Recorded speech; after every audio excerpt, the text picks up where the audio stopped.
Hello, ladies and gentlemen, and welcome back to a brand new episode of the podcast. This week, I was given the one opportunity to be able to catch up with Sarah.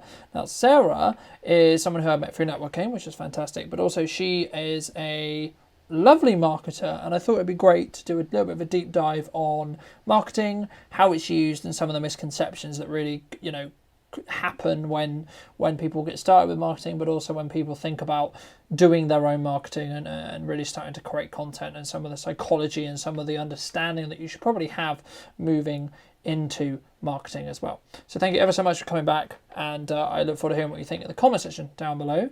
And I'll now hand over to the lovely Sarah to explain a little bit more about what she does. So I am Sarah Phillips, and I'm founder and director of Optimum Marketing, and we are your outsourced marketing partner. So provide a full range of outsourced marketing services and deliver that to solopreneurs and small businesses, particularly I'd say in the B2B space.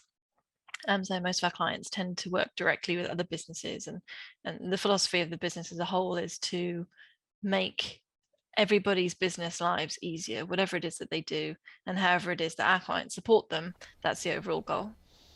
Fantastic. Welcome to the podcast, and thank you for the time. And I think, because a lot of people ask me personally, why do I choose the guests I choose to bring on? And I think, this synergy is a bit more obvious, but not all the time. I mean, as we were just discussing a little bit before the podcast, a lot of people who do listen to the podcast on a regular basis are starting out entrepreneurs, they're solo entrepreneurs, they're people who have basically possibly come from a 9 to 5, or possibly so have a 9 to 5, or have another form of income, so another traditional job. And they're trying to add to their skill set, they're trying to add to what they know, so they're actually able to make that leap into full-time self-employment, or doing their own thing. I mean, what would you say in layman's terms is marketing from your perspective? Because I think sometimes as marketers we forget that some people don't necessarily appreciate and understand what in a concept is this concept of marketing. Yeah, I think a lot of people have false assumptions about what marketing encompasses. And I always hark back, and James always says this, James from ONLE Networking. I always hark back to this definition from the Chartered Institute of Marketing, which is marketing is anticipating and satisfying customer needs profitably. So, it's all should be centered around what your audience needs, what their pain points, what are their challenges, and essentially all you're doing is matching your messaging to explain to them why you're the company and you have the products and services to provide those solutions. To me, it's literally that simple. Yeah, I mean, and it can be simplified in that respect, but as I think people will find as they try to do their own marketing in general, it can get very complicated when you're actually trying to work out a way to articulate that, right? Because let's say, for example, I am the potentially, in my eyes, the best solution for that ideal customer or that ideal client. How do I go about articulating that I am that? So most people, I think, approach this from the wrong direction, and they say, I think I need to be more active on LinkedIn, for example. How do I do that? And of course, if you're working backwards through any process, it's going to be confusing and essentially impossible. So the way I always advocate the marketing process to start is at the very, very beginning, you have to look at yourself. If you to go out into the world without fully understanding what you're about, what your offering is, what you care about, you've fallen at the first hurdle. So I always recommend that introspection up front. And then the second step is saying, okay, I know what my products and services are, I know what I stand for, but who is best suited to me on a value driven level and from a service product provider solution. So I always say the best place to look is your current audience. So there's a good chance that you're already working with your ideal customer in some respects. Some of them may not be, some of them may be more challenging, but certainly within your customer base, there will be that ideal customer that reflects, almost the perfect synergy between, product and solution. And then beyond that, once you have that person in your mind, that persona, I only ever recommend about 1 or 2, 3 tops when you're developing these personas, and we can come back to that if you want. then you need to get into understanding them better. So great places to start, things like testimonials, having conversations with them throughout the buying process. What were they describing to them as their challenges? What were their pain points? I can't achieve this because this is in the way. And you go, oh, that's great. I can help you achieve that by removing that barrier, whatever it is. And you'll see a lot of the language that you have in these conversations with customers along throughout the buying process are amazing tools for you to carry forward into your marketing. So the next steps beyond that is creating that content, which is almost echoing back those conversations that you have with your customers when you are living that solution. Because essentially you just want to replicate that. So if it's already working, find out why it's working. What is it that they feel and think and believe before and after, and how can you take that journey and externalize that for people who aren't yet working with you? Yeah, I completely agree. And I think, for me anyway, it's one of those things where once you understand how to document it or to discuss it or take notes in the right way, that you can really be in a position where what to market and how to market becomes very easy to do, because you'll have the foundations. You'll have a lot of the overall understanding already of, okay, well, where are my clients coming from? Where are my customers coming from? What, as you say, what are their pain points? What are their concerns? What are their issues? What do they struggle with? I mean, for people, because I know when I was at the start of the idea of even becoming a marketing agency, I was like, well, actually, how do I become a marketing agency if I don't know marketing enough? Okay, so let's learn marketing first. So, how do you suggest, or how would you suggest that people find those ideal archetypes, or their ideal client, or their kind of avatar, so to speak, that all of us marketers go, who's your ideal target audience? Yeah, so I think you're right, so many people end up wasting time because they're kind of going in a bit blind, without necessarily knowing where to start. But we're all so keen to get going as well. We don't necessarily put the time and the effort into establishing these things up front. So there's a few places that you can look in the first instance. So if you're not new and you already have a website, for example, there's a brilliant tool called Google Analytics. It's free. Every website in the world should have it, and it will help you understand the profile of your customer in terms of where they are, what devices they're using, and other sort of specifically more demographic information about who they are as an individual. And then you can find information about their behavior. So how long they stay on your site, what pages they look at, therefore what they're interested in, what they care about, how long they stay, which pages they're leaving on. So when did you turn them off? And then the third key thing it will give you is the referral source. So how did they end up on your website in the first place? Did they stick some words into Google? Did they see something great on social media that linked to your site?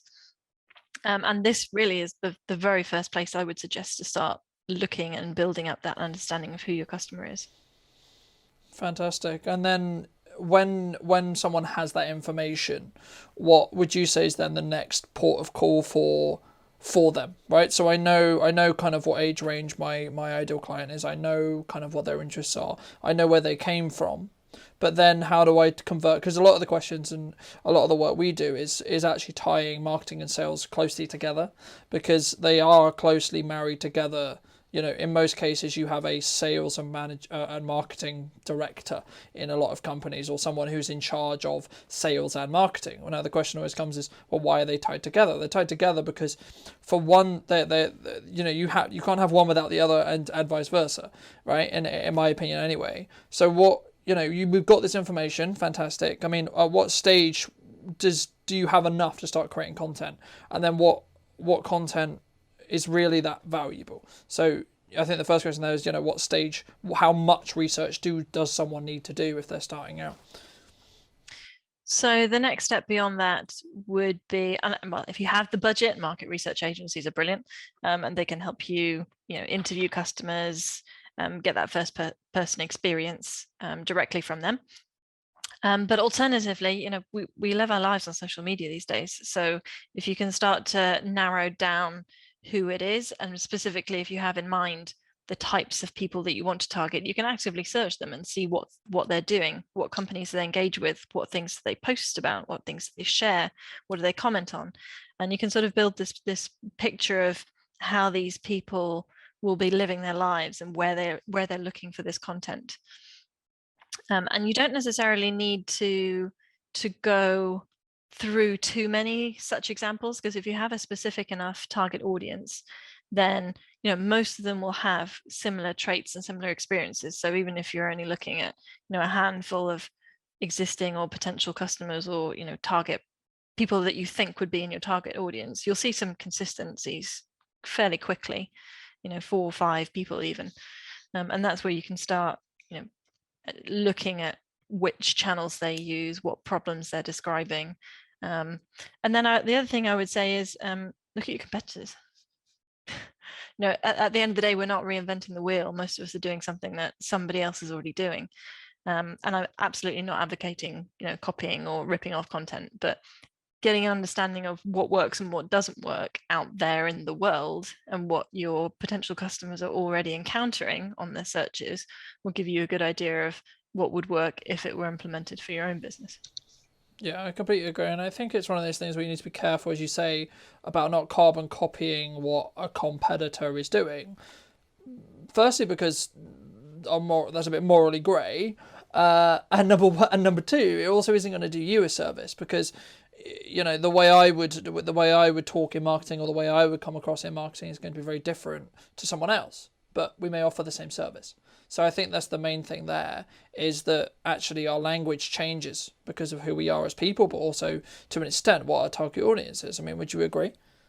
Yeah, absolutely. And that is the one thing that is the differentiator. If they're buying, I don't know, outsourced HR, for example, there are plenty of companies that offer outsourced HR, but why would they buy it from you?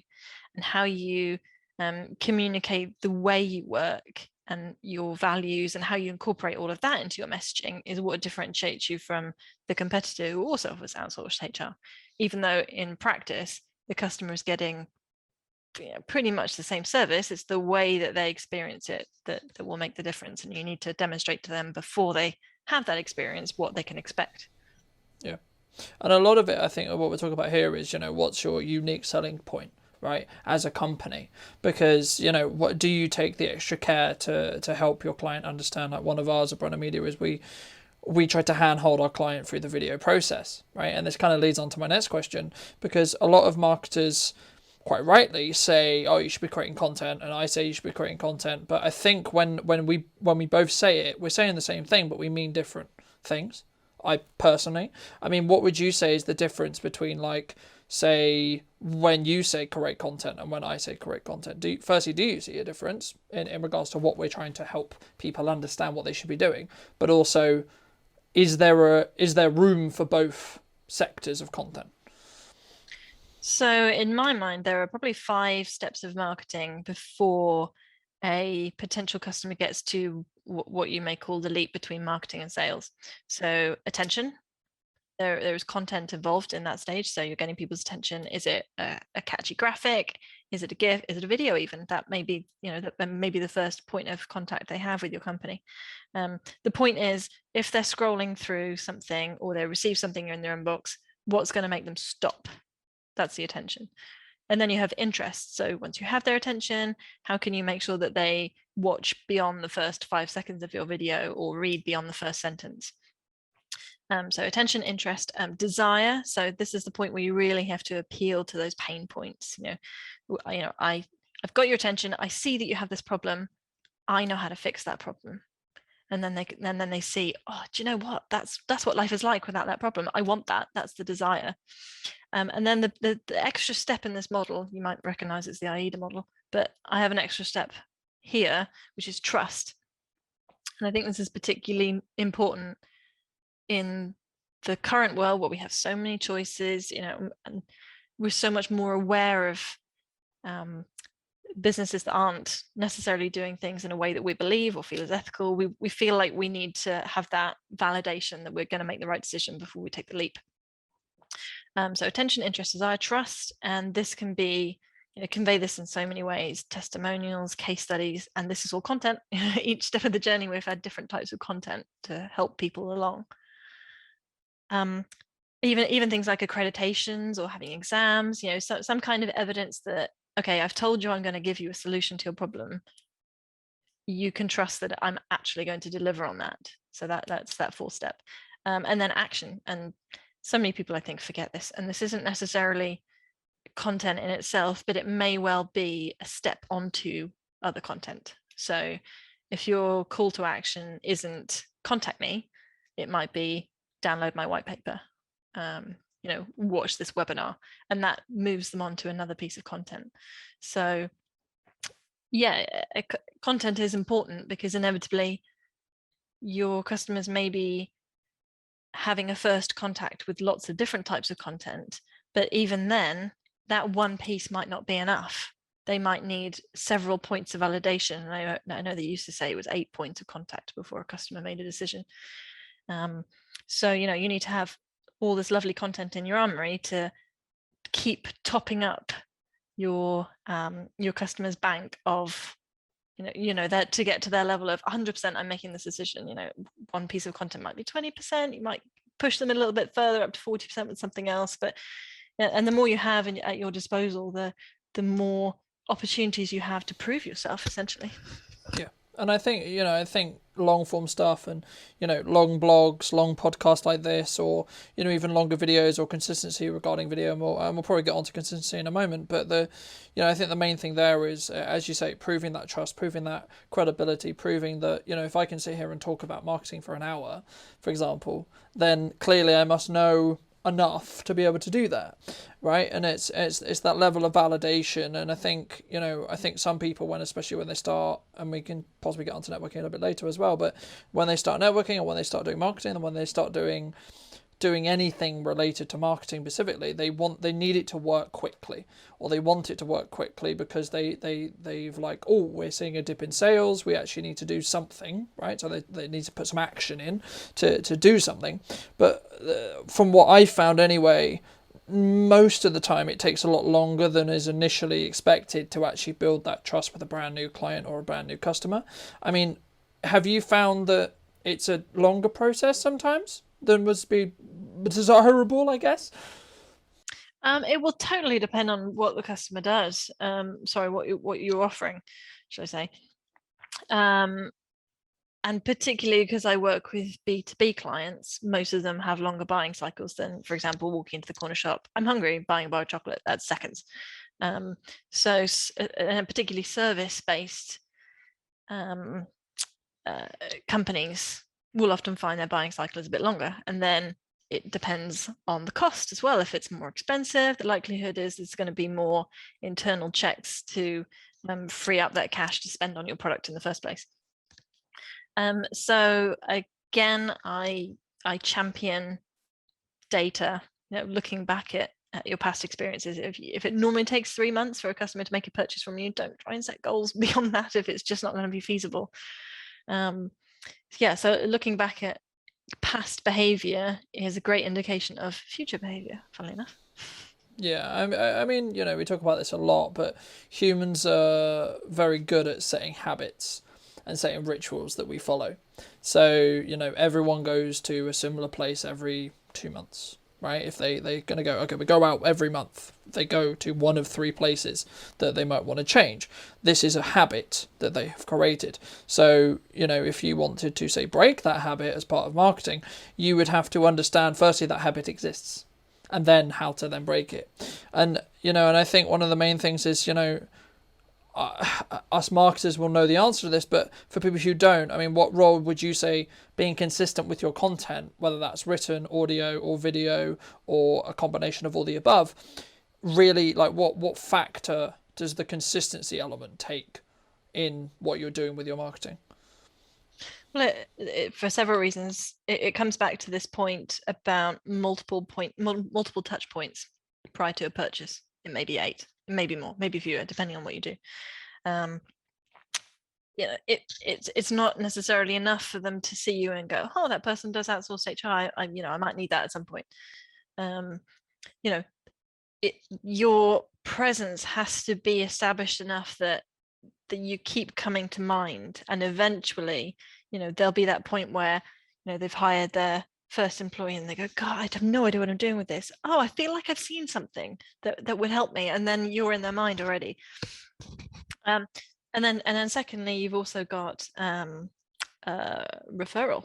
So you're not necessarily reaching out to your own audience, you're reaching out to your audience's audience. So the more you can be present in their minds and the more you're able to encourage engagement with your content, the more you can reach the wider network. So yeah, consistently producing content that is fresh and different and interesting for your audience, and particularly educational these days. People are looking for more and more content for free, which is both frustrating and useful as a marketer.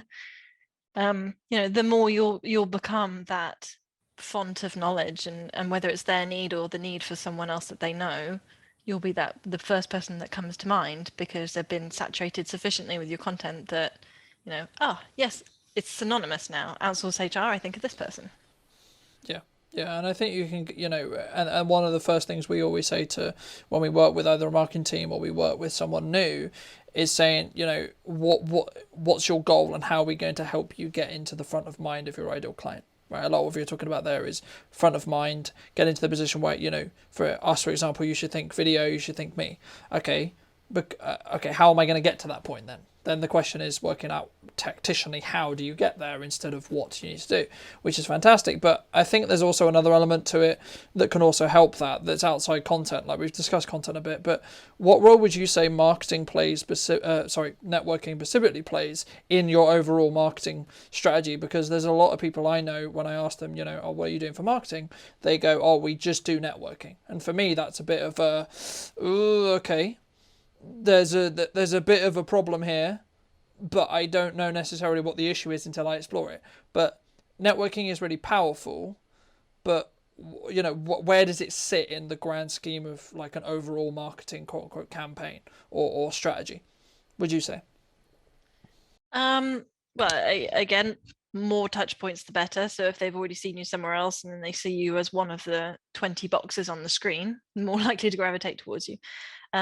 But it all comes back to, where is your audience? How do they like to digest information? How long does it take them to make a decision? And a lot of the time it may not be enough that they've seen you at a networking event. They may not remember that. If it doesn't suit your own personal style, that's an important factor as well, for sure. And theirs too. So I always include networking when I'm talking about a holistic marketing strategy, because it's a route to market. It's a way of reaching out to potential customers and having that conversation. But the drawback is the scale. A post on social media could get 1,000, 2,000 impressions, but a networking meeting, you're only really likely to have, it depends on the network, but up to 4 or 5 direct conversations in a networking meeting at a time. I know certainly when we're in the room and we're doing introductions, you're communicating with more people, but that direct engagement, it's much more granular and specific. So I would certainly advocate combining these different marketing channels, because we're in a different state of mind, we're going to be reaching different people in a different environment, and the more points of contact the better. It's like doing anything in isolation. If you were only posting blogs, but you weren't posting those blogs on social media, or you weren't distributing them in any other way, they're only going to get so much traction because they're just sitting on your website. It's about having a holistic marketing ecosystem that works together to develop and reinforce your brand in the minds of your potential audience. Yeah, and I think it also, could in theory accelerate that speed of getting the touch points, because let's say, for example, I've got a podcast going out, then I've got a video going out, then I've got a blog, then I meet someone at a networking event, etc. There alone I've had maybe 5 touch points, where if I was only doing, say, 2 of those things, they would have only had maybe 2 touch points. Now, as we've discussed here today, the amount of touch points is relevant in regards to what you do and how you do it, but it's actually not up to us to choose that.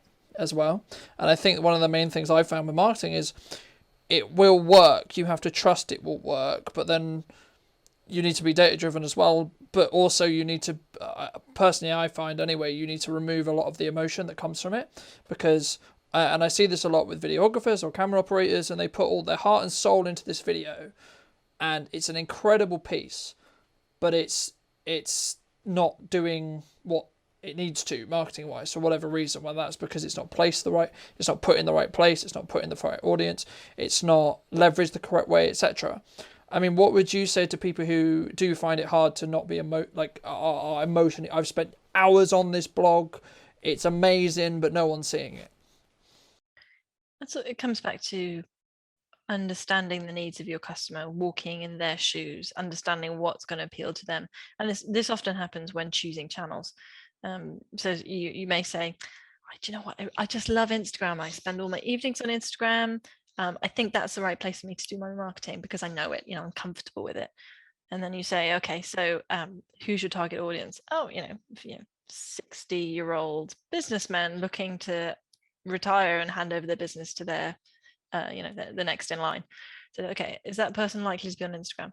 Oh, I don't know, possibly not. Well, okay, is that the right place to be putting your message then? It doesn't always work to choose the channels that we like best. They need to be what the customer likes best, and the place that they're going to be looking for that information and in the state of mind to make those decisions. So equally, lots of people may use both LinkedIn and Facebook, but if they're looking at Facebook in the evening and they've switched off, they're not in work mode anymore, your marketing message might reach the right person, but they may not be in the right state of mind to consider it at that point. So maybe the best platform to reach them would be LinkedIn, because you're more likely to get them, when they're ready for it.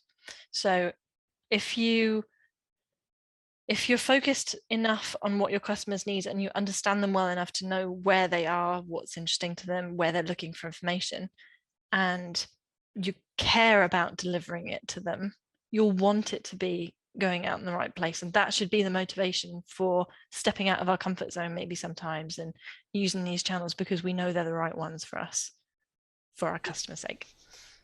And I think that's a very valid point. I think there's pluses to either side of it, because sometimes in marketing we actually want to attract or talk to that client, that potential customer, when they're not in a work mode, right? But then that's not a direct, quote unquote, this is how I can add value to your business piece of content, in my opinion anyway. It's more of, hey, I did this cool thing, maybe you'd be interested in reading about it, looking at it, seeing it, etc.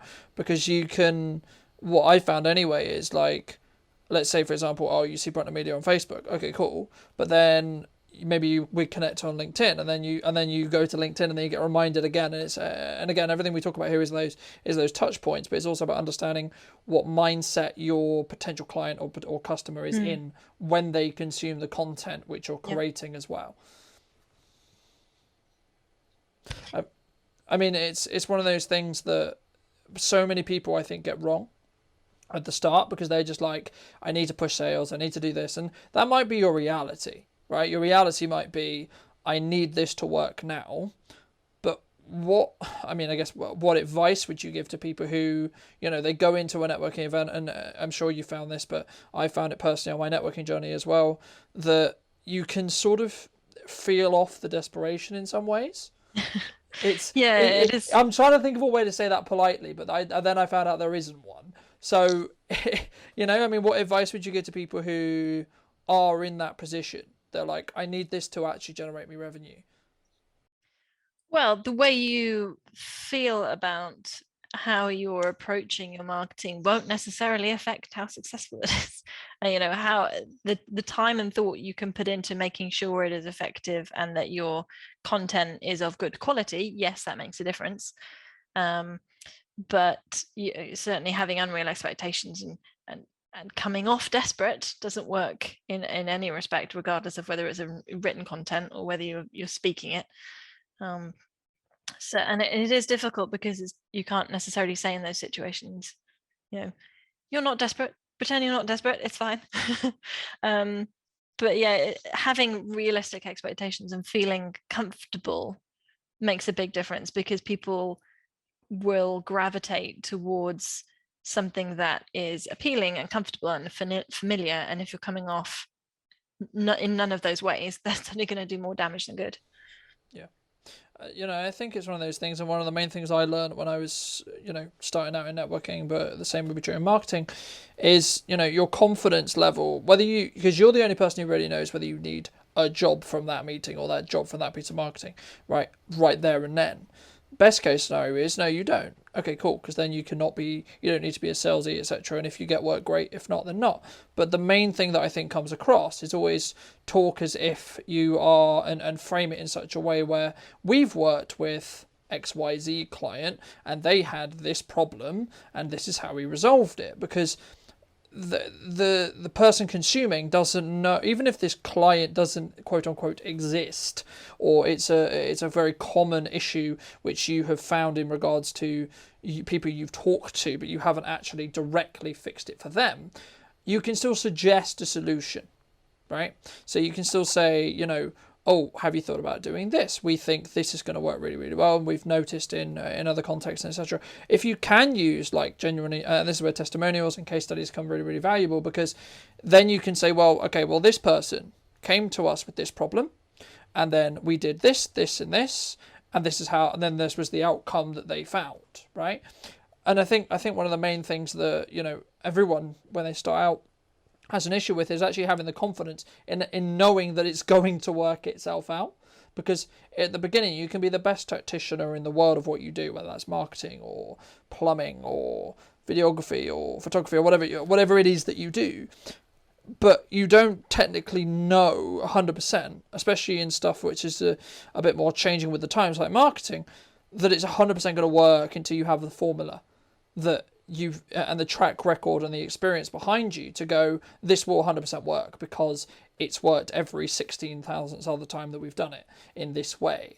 I mean, did you have that at the start? I mean, firstly, did you have that at the start? And then I think what leads on to that is, how did you kind of trust in yourself to know that it was going to be okay? Because I'm sure you've had it in the same way I've had it in points of business where it's gone, I could do with a lot more work right now, and I don't really have the work, and I don't know whether we're going to be here in 2 months, but we'll continue to move forward no matter what.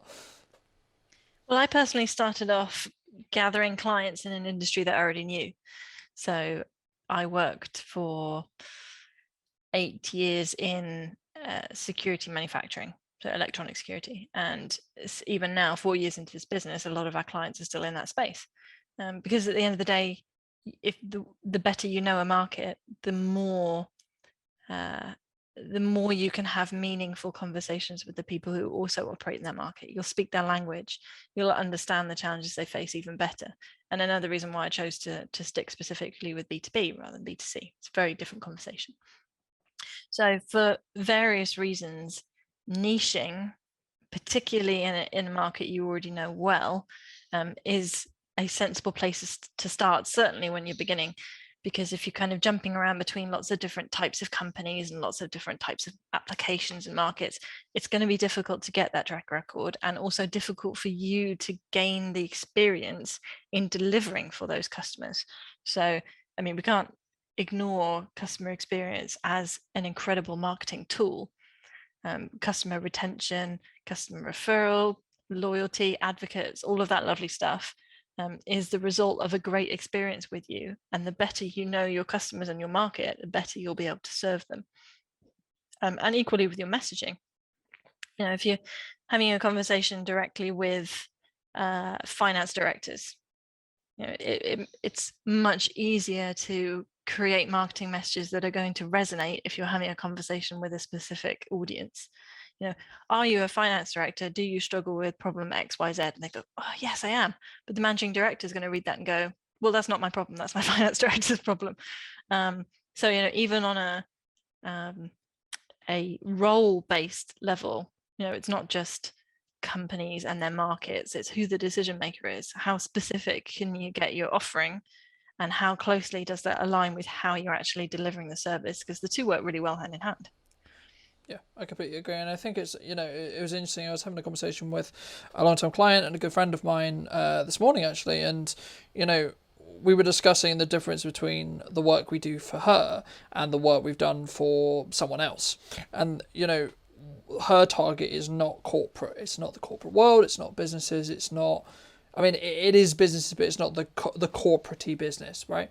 It's not a big organization, etc. It's the smaller people. So the theme and the feel and how we create her content is very different to the other case, which is the opposite. And it was very interesting to see that, someone who specializes in just video, for example, we can do both as long as we know who the target is, right? And this is why your target is so important, because how you go about creating the content, even from something simple with, okay, well, what is the person wearing in the video? Okay, well, what language is the person using in that video? Okay, well, where are they sat? What's the feel? How do we light it? Etc. All these things are things that we think about, and we come from a place of care when we know who the target audience is, because we can't really know which way. It's like knowing I want to go to Scotland.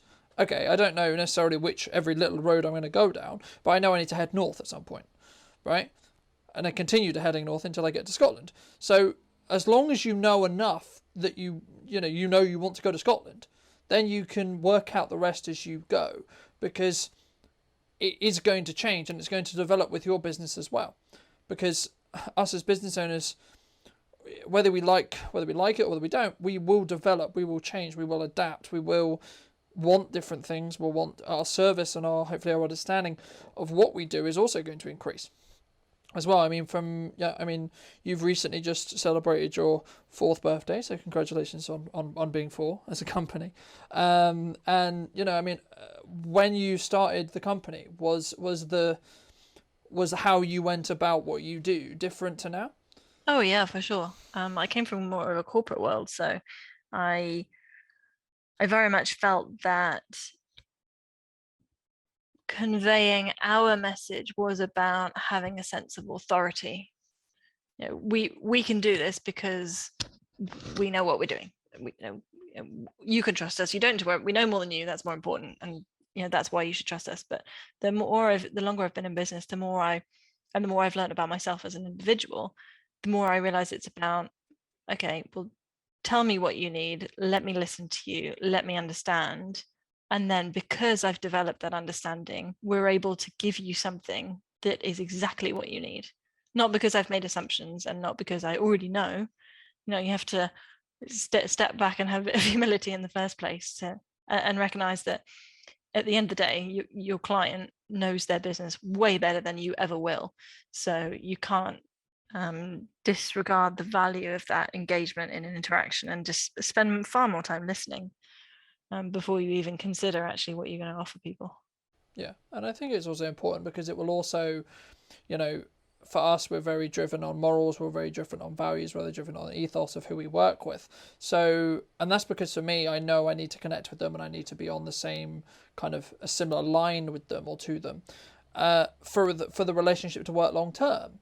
So part of that listening experience and part of what you were just discussing is also about gauging the ethos and the values and why that business owner is in business. Do you make sure that things are aligned with what you agree with or don't when you take on a client? Yeah, absolutely. Values are incredibly important. And I spent some time with the culture guy, Ben Drury, a few years ago to really refine what's important to me as a business, and what business values I would want to see in customers that we work with as well.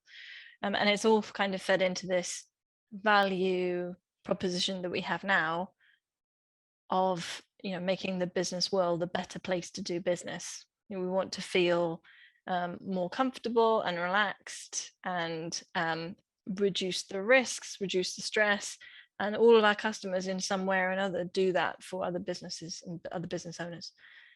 So being able to see that quality when we have those first initial discussions is hugely important for me. Yeah. And I think it's really important too, first, if you don't understand that, to either be in a situation where you can facilitate it yourself, or reach out to people that can then put you in contact with people who can help facilitate that understanding if you don't know it.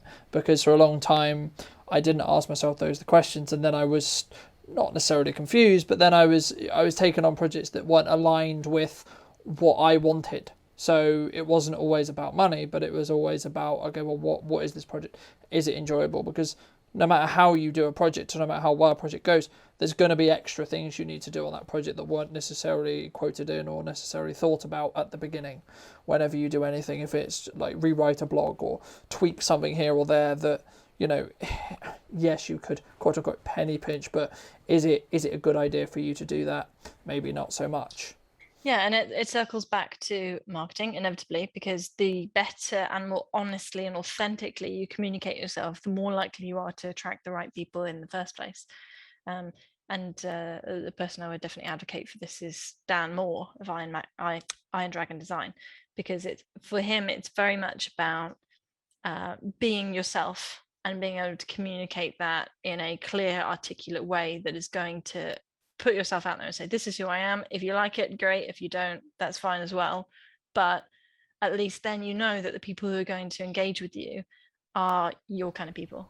And they're your tribe. And you know, I've worked with Dan, and I know Dan quite well, and you know, a lot of what he does is all about being authentic to yourself, and you know, as you say, showcasing who you are, but also having the confidence to understand that that's okay if people don't like it. That's okay if people don't necessarily resonate with it, because maybe they're not the right people for you.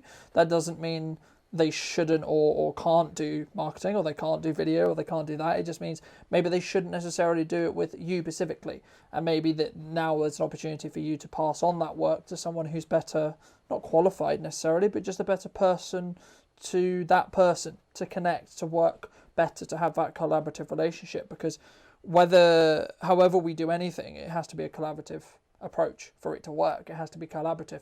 You know, why is someone paying me to do videos, for example?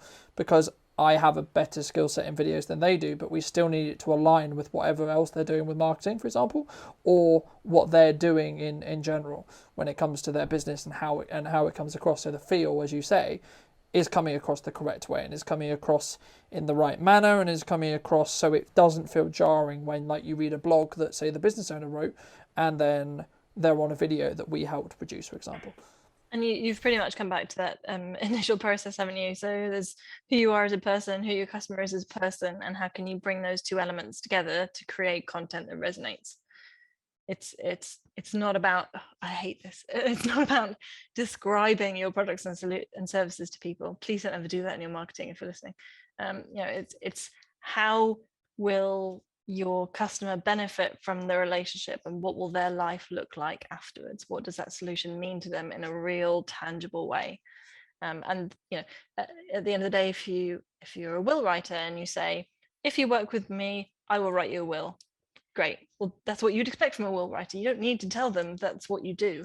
What they need to understand is, you know, I will make it clear and jargon free. I will listen to you and understand your challenges and your circumstances, and how we can tailor everything so that it suits you. You know, I will be really clear on my pricing. I will be there for you if you need to. All these things that are more about who you are as a person and what your customer needs as a person or business. That's the bit that matters. The actual delivery of the product or service doesn't really deviate so much. Yeah, and it's interesting. You know, pricing is always one which I think there's two boats. One, people who are very, like, quote unquote nervous, or quote unquote in a position where they don't. Again, it comes back to confidence, but they're always concerned about, like, how upfront they are with pricing. But for what I've found from experience anyway, when I started just saying this is how much it costs, and this is how much we are, and this is what you can expect to get, and the value you can get from that, it answered for me anyway. Now when I see, like, a website, or when I talk to someone and they're kind of if and but around the price, it actually turns me off the person working with the person completely, because they're not confident in their price. They're not ready to sell, right? Because if I'm ready to buy, I just want to know how much I have to pay you, to be honest. You know what I mean? Like, if I understand the value and I understand what I'm paying for, the price is actually not really that important. I mean, what's your thoughts and what's your opinion on, you know, people who, I mean, are you upfront with your pricing? Well, it's a bit more difficult for me because the products or service we deliver aren't the same for everybody. So we have to go through a process of, I'm happy to share a day rate with people up front, but at the end of the day, they can easily take that out of context and make assumptions about, what that actually translates to in the real world. So I would rather have all of those conversations to understand what people need. And then by the time we get to pricing, as long as it doesn't jar, it's almost insignificant. It's because they recognize the value they're going to get, and they're paying for the value. They're not paying for the product or service. They're paying for the solution.